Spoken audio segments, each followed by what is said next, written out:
Shalom, shalom, soyez tous bénis dans le nom puissant de notre Seigneur Jésus-Christ de Nazareth. C'est la sœur Marcel Vagba. Aujourd'hui, le thème de ma vidéo, quand Dieu rejette son oint. Quand Dieu rejette son oint, ou je pourrais aussi donner comme titre, les conséquences de la désobéissance d'un oint de Dieu. Les conséquences de la désobéissance d'un oint de Dieu. Qui est loin de Dieu? Loin de Dieu, c'est la personne qui a reçu une onction de Dieu, une puissance de Dieu pour une œuvre, pour un travail, pour une mission. Loin de Dieu est une personne consacrée, mise à part pour une fonction divine. Quand on est loin de Dieu, on ne fait pas ce qu'on veut. Quand on est loin de Dieu, nous devons obéir totalement à la volonté de Dieu. Pour mon thème, je vais me baser sur l'histoire de Saül, le premier roi d'Israël. Oui, dans l'Ancien Testament, les sacrificateurs et les rois recevaient l'onction d'huile. Les sacrificateurs, les premiers étaient Aaron et ses fils, ont reçu l'onction d'huile pour le sacerdoce. Toujours dans l'Ancien Testament, les rois recevaient l'onction d'huile pour régner. Mais ce n'est pas parce que Dieu te choisit, ce n'est pas parce que tu reçois l'onction de Dieu que tu dois faire ce que tu veux. Frères et sœurs, lorsqu'on reçoit l'onction de Dieu pour son œuvre, nous ne pouvons, nous ne devons pas faire ce que nous voulons. Et certains même croient que Dieu va accepter ce qu'ils font parce qu'ils ont été oints par lui. C'est une erreur. C'est une erreur. Je dis encore, c'est une erreur. Saül a eu la grâce d'être le premier roi d'Israël, d'être choisi par Dieu, de recevoir l'huile d'onction sur sa tête pour régner sur le peuple de Dieu. Mais malheureusement, il n'a pas écouté Dieu. Il a désobéi. Quand on est loin de Dieu, nous devons être soumis à la volonté de Dieu. Nous ne devons pas faire ce que nous voulons. Loin de Dieu, marche dans une totale soumission à Dieu, une totale obéissance à Dieu. Malheureusement, il y a des loin de Dieu qui vivent dans le péché, qui font n'importe quoi dans le sacerdoce, dans leur église, dans leur ministère. Et ces personnes croient qu'elles sont toujours approuvées de Dieu. Dieu rejette. Dieu rejette. Parmi les premiers sacrificateurs, les fils d'Aaron, il y a deux qui ont fait ce qu'ils voulaient. Mais Dieu les a frappés de mort. Le premier roi d'Israël, Saül, il a fait ce qu'il voulait. Mais Dieu l'a rejeté. Quand tu es loin de Dieu, tu dois avoir une vie rangée. Tu dois être un modèle pour le peuple qui te suit, pour toutes les personnes qui te suivent. Et oui, tu ne peux pas vautrer dans le péché et dire haut et fort comme certaines personnes le disent. Vous ne connaissez pas mon alliance avec Dieu. J'ai une alliance avec Dieu. Je suis loin de Dieu. Tu es loin de Dieu et puis tu vis dans le péché. Et puis tu pratiques le péché et tu voudrais que les gens continuent de te suivre. On est où là? Loin de Dieu, c'est la personne qui marche dans la sanctification, qui pratique, je dis bien, totalement la parole de Dieu. Dieu ne rigole pas avec le péché. Notre Dieu est saint. Il est 3 fois saint. Et lorsqu'il te choisit dans ta famille, il te choisit dans ta ville, dans ton pays, pour le représenter, pour faire son œuvre, tu dois marcher dans la sainteté, dans la sanctification. Si tu fais ce qu'il veut, il va te rejeter proprement. Tu n'es pas, comment je vais dire, si important que ça pour son œuvre. Dieu remplace ses oins. Oui, Dieu remplace. Dieu remplace. Je vais entrer dans mon sujet. À un moment, les Israélites, lorsqu'ils sont sortis d'Égypte, ils ont demandé à avoir un roi pour régner sur eux. Et l'homme de Dieu, Samuel, a parlé à Dieu et Dieu a choisi Saül. C'était une grâce pour ce dernier.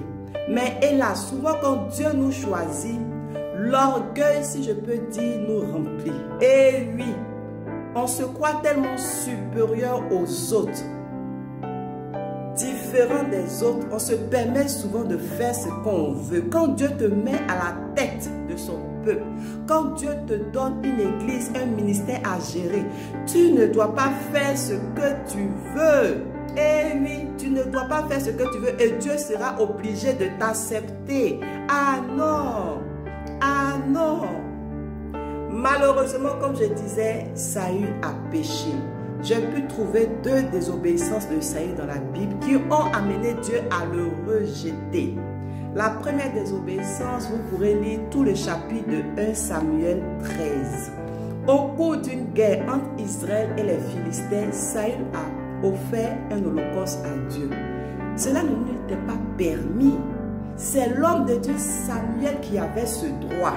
Mais Saül, par impatience, il a offert l'holocauste. Dieu n'a pas digéré cela. Toi qui m'écoutes, tu es serviteur de Dieu, tu es servant de Dieu. Tu fais ce que tu veux dans la maison de Dieu. Tu fais ce que tu veux dans le service de Dieu. Et tu veux que Dieu t'accepte sous prétexte qu'il t'a oint, il t'a choisi. Dieu ne fonctionne pas comme ça. Il marche avec des personnes qui lui obéissent totalement. Oui, qui obéissent à sa parole, qui le craignent. Si tu crains Dieu, tu ne vas pas faire ce que tu veux. Tu ne vas pas faire ce que tu veux. Ton souci, ton désir de chaque jour sera d'obéir complètement, totalement à la volonté de Dieu, à la parole de Dieu. Deuxième désobéissance de celle que j'ai relevée dans la Bible, c'est dans 1 Samuel 15. Vous pourrez lire tout le chapitre. Saül, après avoir frappé les Amalécites, ne dévoie pas par interdit tout ce qui les appartenait comme Dieu l'avait ordonné. Dieu n'a pas du tout apprécié cela. Il n'a pas accepté cette faute de Saül. Mon frère, ma soeur qui m'écoute, qui sait Dieu, Dieu ne va pas tolérer tes péchés, ton péché, parce qu'il t'a oint. Ah non, il faut qu'on se dise les vérités. Dieu ne va pas accepter ton péché parce qu'il t'a oint, parce qu'il t'a choisi. Arrête d'être gonflé, d'être enflé d'orgueil, disant que oui, je suis oint de Dieu, je suis oint de Dieu. Mais oint de Dieu ne te dit pas fais ce que tu veux. Oint de Dieu veut dire fais ce que Dieu veut. Saül aurait pu écouter Dieu, mais il a fait ce qu'il voulait. Et qu'est-ce que Dieu va faire? Dieu va réagir. Et c'est là le développement de mon thème. Les 4 conséquences de la désobéissance. Quand tu désobéis à Dieu, oint de Dieu qui m'écoute, serviteur de Dieu qui m'écoute, servant de Dieu qui m'écoute, qu'est-ce qui peut se passer? Nous allons prendre 1 Samuel 13, du verset 13 au verset 14. Samuel dit à Saül, tu as agi en insensé, tu n'as pas observé le commandement que l'Éternel, ton Dieu, t'avait donné. L'Éternel aurait affermi pour toujours ton règne sur Israël. Et maintenant, ton règne ne durera point. Première conséquence que j'ai relevée. Le règne, le ministère d'un oint de Dieu qui désobéit à Dieu ne peut durer. Oui, oui, oui. Dieu est compatissant, mais il ne tolère pas le péché de ses oints, de son oint. Dieu pouvait dire, oh, ce n'est pas grave, Saül, ce n'est pas grave. Mais Dieu dit, ton règne ne va pas durer. Si tu m'avais obéi, homme de Dieu, femme de Dieu qui m'écoute, si tu obéis à Dieu, Dieu va prolonger ton règne, ton ministère. Mais si tu fais ce que tu veux, si tu pratiques le péché, ton règne ne durera point. Il y a des hommes de Dieu, des femmes de Dieu, Dieu a mis fin à leur ministère, mais par honte et par orgueil, ils veulent, si je peux dire, rester sur la place publique. Pourtant, ils savent, ces personnes, elles savent que Dieu a mis fin à leur règne. Mais par honte et par orgueil, parce que ces personnes refusent de s'humilier, elles sont encore là. Mais elles produisent malheureusement des mauvais fruits. Deuxième conséquence de la désobéissance que j'ai relevée, c'est dans 1 Samuel 13 au verset 14. Je vais lire. L'Éternel, c'est toujours Samuel qui parle à Saül. Il dit, l'Éternel s'est choisi un homme selon son cœur et l'Éternel l'a destiné à être le chef de son peuple. Oui, quand Dieu te rejette, il choisit une autre personne. Et oui, non, il ne faut pas penser que toi tu es irremplaçable par Dieu. Beaucoup aiment dire oui, je sais Dieu avant toi ou depuis X années, j'ai rempli le stade, c'est moi qui ai fait ça, c'est moi qui ai fait ça. Oui, tu as fait ça, gloire à Dieu. Mais tu as désobéi à la voix de Dieu. Tu as vautré dans le péché. Tu as fait honte à Dieu. Tu t'es moqué de Dieu. Et Dieu a décidé de te rejeter. Il t'a même rejeté. La deuxième conséquence, il te remplace. Il te remplace. Il choisit une autre personne selon son cœur. Dieu n'est pas obligé de continuer à travailler avec toi. Dieu n'est pas obligé de continuer à t'utiliser pour son œuvre. Il fait ce qu'il veut. C'est lui qui est Dieu. Ce n'est pas toi qui donnes des ordres à Dieu. Dieu a dit à Saül, j'ai choisi une autre personne. Et l'Éternel a destiné à être le chef de son peuple. Donc ton ministère là, Dieu peut donner à quelqu'un d'autre. Ton église, Dieu peut donner à quelqu'un d'autre. Et oui, mon prochain thème après cette vidéo, c'est la jalousie des Saül. Parce que malheureusement, quand Dieu choisit une autre personne, les Saül là ne digèrent pas ça. Les Saül là ne supportent pas cela. Mais ça sera le thème de ma prochaine vidéo. Dieu peut te remplacer. Toi qui parles beaucoup là, Dieu peut te remplacer. Que tu sois le premier, que tu sois le deuxième qui ait fait ça dans tel pays, dans telle ville, je ne sais quoi sur cette terre. Si tu désobéis à Dieu, Dieu peut te remplacer. Dieu a remplacé Saül. Dieu a remplacé Saül proprement. Oui, parce qu'il ne l'a pas écouté. Ne crois pas que tu vis dans le péché. Dieu est obligé de te cajoler, de te caresser, de t'accepter parce qu'il ne peut pas faire autrement. Comment des hommes de Dieu, des femmes de Dieu peuvent vivre dans le désordre, même dans l'église. L'homme de Dieu vautre dans le péché sexuel avec les membres de l'église, célibataires, fiancés, mariés, divorcés, veuves. Toutes ces femmes-là passent sur son lit. Et ces hommes de Dieu se tiennent encore le dimanche à prêcher, à faire des impositions des mains. Mais c'est se moquer de Dieu, c'est faire l'œuvre du diable dans l'église. Tu as péché, humilie-toi devant Dieu comme David. David a reconnu son péché. Médite sur le psaume 51. Médite sur toutes les paroles qui sont sorties de la bouche de Dieu. Malheureusement, aujourd'hui, il y a des hommes de Dieu, des femmes de Dieu. Quand on les a pris en flagrant délit de péché, au lieu que ces personnes se répandent, elles veulent se justifier. Et puis elles sont prêtes même à maudire toutes les personnes. Aïe! Où est l'humilité dedans? Tu as péché, reconnais que tu as péché et Dieu va te relever. Dieu va te relever. Dieu marche avec les hommes. Oui, mais il résiste aux orgueilleux. Dieu fait quoi? On sait que tu as péché. Tu vis dans le péché. Tu as fait n'importe quoi avec l'onction de Dieu, avec ton ministère. Reconnais que tu as fait ce qui est honte, ce qui est mal aux yeux de Dieu. Quand Dieu rejette, il remplace. Il remplace. Il n'est pas obligé de continuer de travailler avec toi. Dieu peut t'avoir choisi, je ne sais pas, en 1900, je ne sais pas quelle année là. Et puis parce que tu as désobéi à ses commandements, il te remplace. Pourquoi vouloir toujours rester sur la place publique pour dire oui, je suis le premier homme de Dieu, je suis le premier prophète, je suis ceci, je suis cela, c'est moi qui ai fait ça. Et puis Dieu qu'on fasse quoi avec ça? Serviteurs de Dieu, servants de Dieu, nous devons marcher dans l'humilité. J'entends souvent des hommes de Dieu qui disent, tu ne connais pas, vous ne connaissez pas mon alliance avec Dieu. On fait quoi avec ton alliance avec Dieu? Dieu t'a rejeté. Tu as vautré dans le péché. Tu as fait ce qui est mal aux yeux de Dieu. Tu as choqué le peuple de Dieu. Humilie-toi. Humilie-toi. Dieu va te relever. Non, vous ne connaissez pas mon alliance avec Dieu. Non, tu veux dire quoi? Que Dieu approuve ton péché là? Il est obligé de continuer avec toi. Tu as fait honte aux yeux de Dieu. Dieu décide de te remplacer. Et puis cette histoire de dire, tu ne connais pas mon alliance avec Dieu. Comment je lis la Bible là? Ce ne sont pas des hommes qui ont décidé de faire alliance avec Dieu.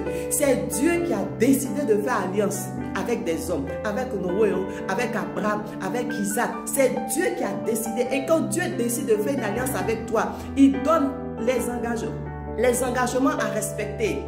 Toi, tu ne respectes pas si vraiment Dieu a fait alliance avec toi, les engagements de Dieu, et puis tu es en train de brandir, vous ne connaissez pas mon alliance avec Dieu. On fait quoi avec ton alliance? Tu as fait honte à Dieu. Serviteur de Dieu, servant de Dieu, quand Dieu te rejette, il te remplace. Nous devons être humbles. Notre prière de tous les jours, nous qui servons Dieu là, c'est Dieu, aide-nous à respecter ta parole. Troisième conséquence de la désobéissance de Dieu que j'ai relevée dans la parole de Dieu, toujours concernant l'histoire de Saül, c'est dans 1 Samuel 16 au verset 14. Il est dit, c'est toujours 1 Samuel 16, 14. Je lis la parole de Dieu. L'esprit de l'Éternel se retira de Saül, qui fut agité par un mauvais esprit venant de l'Éternel. L'Esprit de Dieu s'est retiré de Saül. Quand Dieu te rejette, il te retire son esprit. Il te retire son esprit. Ne crois pas que lorsque Dieu t'a rejeté, tu as toujours l'Esprit de Dieu en toi. Oui, parce que beaucoup nous blaguent là, oui, puis ils continuent d'imposer les mains aux gens, ils continuent de prier pour les gens. Va plutôt passer ton temps à t'humilier, à implorer le pardon de Dieu comme David. Et quand Dieu t'a pardonné, reste tranquille. Reste tranquille, ne cherche pas à te faire voir. Oui. La Bible dit que David, après avoir demandé pardon à Dieu, tout et tout, il a voulu construire la maison de Dieu. Dieu a dit, ce n'est pas possible. Ce n'est pas possible. Pourquoi des hommes de Dieu, des femmes de Dieu n'acceptent pas lorsque Dieu change les choses? Oui, avant c'était à toi, il avait donné tel travail à faire. Mais il t'a remplacé, il t'a rejeté, il a choisi une autre personne. Pourquoi tu es jaloux? Pourquoi tu es jalouse? Pourquoi tu es en colère? Pourquoi tu es fait par là? Pourquoi tu veux te justifier? Pourquoi tu veux encore dire aux gens que oui, je suis loin de Dieu, je suis prophète de Dieu, je suis prophétesse de Dieu, je suis ceci, je suis cela. Reste calme. La Bible dit, Dieu qui a choisi Saül, il a retiré son esprit de Saül. Donc Dieu, lorsqu'il te rejette, il peut te retirer son esprit. Il peut te retirer son esprit. Il n'y a pas de rapport entre la lumière et les ténèbres. Tu allais vautrer dans la débauche, dans l'homosexualité, dans l'adultère, dans la sorcellerie, dans la magie, dans la maison de Dieu. Dieu t'a retiré son esprit. Et malheureusement, tu veux rester toujours à ton poste, toujours prêcher, toujours enseigner, toujours imposer les mains des gens. Ce n'est pas pour créer problème aux gens. Une sœur me disait, je pense que tu vas te reconnaître, Marcel, tu n'as pas remarqué que quand telle personne vivait dans la débauche, regarde comment plusieurs personnes de l'église ont commencé à faire enfant sans être mariées, ont commencé à vivre dans le désordre. Comment toi tu es dans le péché sexuel et puis tu imposes les mains aux gens? Tu transmets quoi? C'est onction de Dieu tu transmets, c'est esprit de Dieu tu transmets. C'est ce que tu pratiques là que tu transmets aux gens. Dieu a retiré son esprit de Saül. Dieu peut te retirer son esprit. Oui, si tu ne l'écoutes pas, si tu fais ce que tu veux. Avoir l'onction de Dieu ne dit pas fais ce que tu veux. Dieu va toujours approuver. Et ce n'est pas toi qui commandes Dieu. Hein? Et ce qui est triste, quand beaucoup de serviteurs de Dieu, de servants de Dieu, loin de Dieu, découvrent, constatent que l'Esprit de Dieu s'est retiré d'eux, qu'est-ce qu'ils font? Ils vont aller chercher des pouvoirs chez Satan. Oui, ils vont aller chercher des dons sataniques, des dons diaboliques pour continuer à voir, pour guérir les gens, pour délivrer des gens. Et puis malheureusement, le peuple ne sait pas. Pendant qu'il parle en langue, pendant que c'est un parler en langue diabolique, les gens tombent, les gens pensent que c'est l'onction de Dieu qui travaille, c'est l'onction du diable qui travaille. Les gens sont là, ils crient, wow, wow, wow, les démons viennent les chicoter, ils tombent, ils se disent, oh, je suis sous l'onction de Dieu, l'homme de Dieu est bon, la femme de Dieu est bon. Pourtant, c'est Satan même qui est en train de faire son show là. C'est grave. C'est grave, beaucoup, oui, beaucoup loin de Dieu. Quand Dieu les a rejetés, qu'est-ce qu'ils font? Ils vont chercher des pouvoirs sataniques, diaboliques, pour détruire les vies des gens. Parce que ce que le marabout, tel homme de Dieu, tel homme, telle femme t'a donné dans le monde satanique, mystique, diabolique là, ce n'est pas pour faire du bien à ton assemblée, ce n'est pas pour faire du bien à tes enfants spirituels, c'est pour les détruire, pour livrer leur âme à Satan. Frères et sœurs, prions. Lorsque nous sommes membres d'une église locale, nous devons beaucoup prier pour nos responsables, pour le pasteur, pour le prophète, pour la prophétesse. Si cet homme de Dieu, cette femme de Dieu a péché, a chuté, que cette personne s'humilie devant Dieu. S'humilie devant Dieu. L'humilité précède la gloire. Pourquoi vouloir te justifier? Pourquoi ceci? Pourquoi cela? Saül avait la possibilité de s'humilier devant Dieu, mais il n'a pas fait. Il avait la possibilité de dire, Dieu, pardonne-moi, j'ai fait ce qui est mal à tes yeux, j'ai désobéi à tes commandements. Non! Saül a essayé de se justifier. Nous pouvons voir ça dans 1 Samuel 15, du verset 13 au verset 24. Non seulement il a menti, Samuel dit, tu as fait ce qui n'est pas bon. Il dit, non, j'ai fait ce qui est bon. 1 Samuel 15, 3. Il se justifie. 1 Samuel 15, 21. Et c'est au verset 24, il reconnaît son péché, mais il ne demande pas pardon à Dieu. Il dit à Samuel, pardonne mon péché. C'est à Samuel qui demande pardon. Au lieu de s'humilier pour dire, j'ai fait ce qui est mal à tes yeux. Le Dieu d'amour que je connais là. Peut-être, si Saül s'était humilié devant lui, avait demandé pardon sincèrement de tout son cœur, Dieu pouvait le relever. Dieu pouvait le relever. Donc Dieu est trop bon. La Bible dit, il est lent à la colère, riche en bonté. Mais pourquoi Saül n'a pas fait cela? Enflé d'orgueil. Quand Dieu nous choisit, faisons attention parce que l'orgueil nous guette. Il pouvait s'humilier. Pardon Dieu, pardon, pardon. Il n'a pas fait. Il va mentir, il va se justifier, il va ceci, il va cela. Il veut, comment on appelle même? En nous, ivoirien, il veut maniérer, il veut quoi là même là? Je vais dire, bon, tromper Dieu. Aïe. Humilie-toi, reconnais ton péché. Dieu va te relever, il n'a pas fait. Mon frère, ma soeur qui m'écoute, Dieu rejette encore. Oui, quel que soit ton titre, quel que soit ton appel, quel que soit ce que tu fais pour Dieu, si tu vis dans le péché, si tu désobéis à Dieu, il peut te rejeter et promptement, et il va te remplacer peut-être même par un petit, quelqu'un qui vient d'être converti, une petite qui vient d'être convertie. Oui, c'est clair, tu seras animé par la jalousie. Mais ça, c'est ma prochaine vidéo, la jalousie des Saül. Parce que les Saül aussi font un travail hein, quand Dieu les rejette. Mon frère, ma soeur, Saül a eu la grâce d'être choisi par Dieu pour être le premier roi d'Israël. Tu as eu aussi cette grâce de servir Dieu, de recevoir l'onction de Dieu, d'être consacré, de travailler pour Dieu. Ne perds pas cette grâce par la désobéissance, par le péché. Sois un homme, sois une femme qui écoute Dieu chaque jour, qui obéit à Dieu, qui a pour désir de respecter les commandements de Dieu. Nous devons marcher par humilité, car Dieu travaille avec ceux qui le craignent. Dieu travaille avec ceux qui le craignent, avec ceux qui l'honorent, et non avec ceux qui sont enflés d'orgueil. Nous ne devons pas nous croire, nous ne devons pas penser que nous devons tout faire, faire ce qu'on veut dans la maison de Dieu. Comment des hommes de Dieu, des femmes de Dieu peuvent prendre un plaisir à proférer des malédictions, des injures, des insultes aux fidèles. C'est l'onction que tu as reçue là, ça pour détruire la vie des gens.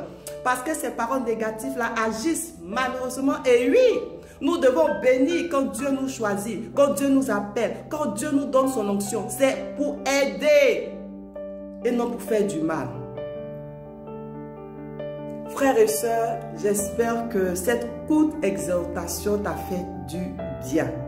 Je veux que tu retiennes que Dieu rejette son oint. Qui que tu sois, tu dois marcher dans la totale obéissance à Dieu.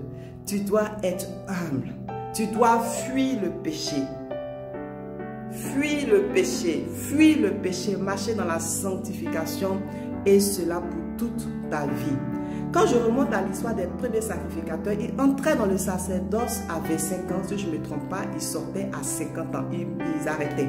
Mais nous, Dieu nous a fait grâce. Le Saint-Esprit qui nous a donné selon Acte 1 au verset 8, ce n'est pas pour un temps précis, c'est pour toute notre vie, bien évidemment, si nous marchons totalement selon sa volonté. Mon désir, ma prière pour toi qui m'écoutes, Demeure dans la volonté de Dieu toute ta vie. Au nom de Jésus. Soyez tous bénis. Je vous dis à bientôt.